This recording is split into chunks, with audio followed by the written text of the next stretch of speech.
8 দিন হাসপাতালে 6 নবজাতক মৃত্যুর ঘটনায় জনস্বার্থে কোনো সিদ্ধান্ত নিতে পিছুপা হবে না সরকার, জানিয়েছেন স্বাস্থ্যমন্ত্রী সরদার মোহাম্মদ সাখাওয়াত হোসেন। বলেন, হাসপাতাল কর্তৃপক্ষ ভুক্তভোগী পরিবারগুলোকে যে ক্ষতিপূরণ দেওয়ার আশ্বাস দিয়েছে তাতে সরকারের সিদ্ধান্তের কোনো পরিবর্তন হবে না। সকালে সচিবালয়ের এক ব্রিফিংয়ে এসব কথা জানান স্বাস্থ্যমন্ত্রী।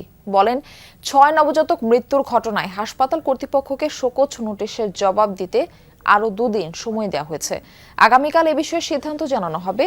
হাম নিয়ে স্বাস্থ্যমন্ত্রী বলেন, টিকা কার্যক্রম চালিয়ে ছোঁয়াচে রোগটি নির্মূল করতে চায় সরকার। জানান, ডেঙ্গু মৌসুম শুরুর আগেই মশাবাহিত রোগটি প্রতিরোধে সব ধরনের প্রস্তুতি নিয়েছে সরকার। তিনি আরও বলেন, বর্তমানে সরকারের কাছে পর্যাপ্ত স্যালাইন মজুদ রয়েছে। জানান, বর্তমানে 140টি দেশে বাংলাদেশের ঔষধ রপ্তানি হচ্ছে। এই সংখ্যা আরও বাড়ানোর চেষ্টা চলছে।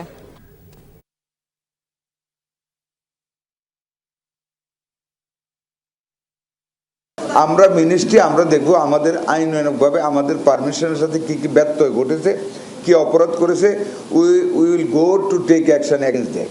কাজে ওনারা কারে কি ক্ষতিপূরণ দিল, দ্যাট ইজ নট আওয়ার লোক। তারা কি বলেছে না বলেছে এটা আমাদের ব্যাপার না, আমরা শোনার দরকারও নাই। আমরা চিঠি দিয়েছি, আমরা বৈধ না অবৈধ আমরা জেনেই দিয়েছি। আমাদের কিছু ধারাবাহিকতা আইন মেনে কাজ করতে হবে। তারা সময় চেয়েছে, কোর্টও সময় দেয় অনেক সময় না। কাজে আমরা সময়টা না দিলে they will get a benefit in the court. কাজে আমরা 2 দিন সময় দিয়েছি। আমাদের আইনানুগভাবে আমরা অলওয়েজ আমাদের on the basis of the advice from our lawyers, আমাদের অনেক উঁচু মানের লয়ারদের সাথে আলাপ করে আমরা অত্যন্ত সুস্থিরে টু ডু সামথিং ইফেক্টিভ আমরা সামনের দিকে এগিয়ে যাচ্ছি।